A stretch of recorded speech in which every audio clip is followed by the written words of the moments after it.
Magandang araw, Lubawans. Narito na ang mga latest mula sa Bayan ng Lubo. Ito po ang Lubotang Lao TV News Update.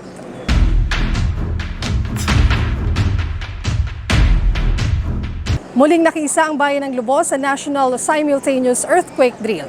Nakibahagi ang Bayan ng Lubo sa pangunguna ng ating Municipal Disaster Risk Reduction and Management Office sa 4th Quarter Nationwide Simultaneous Earthquake Drill na isinagawa sa Masagitsit, Banalo National High School nitong Huwebes, November 9, 2023. Higit 700 estudyante ang enrolled sa nasabing paaralan kung kaya't importante na maturuan sila ng mga dapat gawin sa panahon ng sakuna.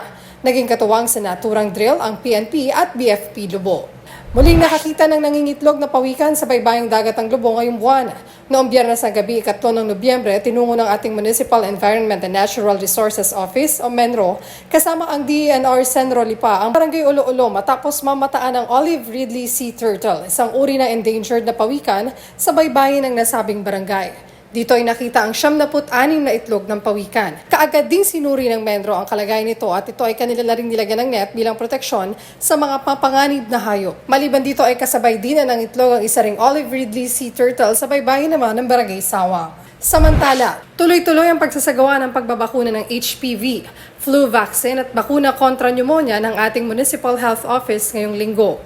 Kabilang sa mga pinuntahan ng Barangay Masagitsit, Sawang, Balatbat, San Miguel, Poblasyon, Malabrigo, Fabrica at Banalo. Ito ay sa pangunguna pa rin ng ating MHO sa patnubay ng ating punong bayan, Mayor Lota Manalo. Isa naman si Mayor Lota Manalo sa nasa 650 na piling local chief executives mula sa iba't ibang bahagi ng bansa na dumalo sa DSWD Kalahi SIDS National Consultative Meeting na ginanap sa Angeles City, Pampanga nitong November 7 to 9, 2023. Ang naturang pagpupulong ay lahing maging venue para sa aktibong diskusyon sa mga concern, challenges at issues kaugnay na implementasyon ng programa.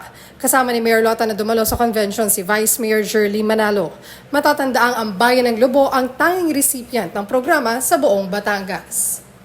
At yan po ang mga latest mula sa Bayan ng Lubo. Ako po si Angelica Atienza Romero.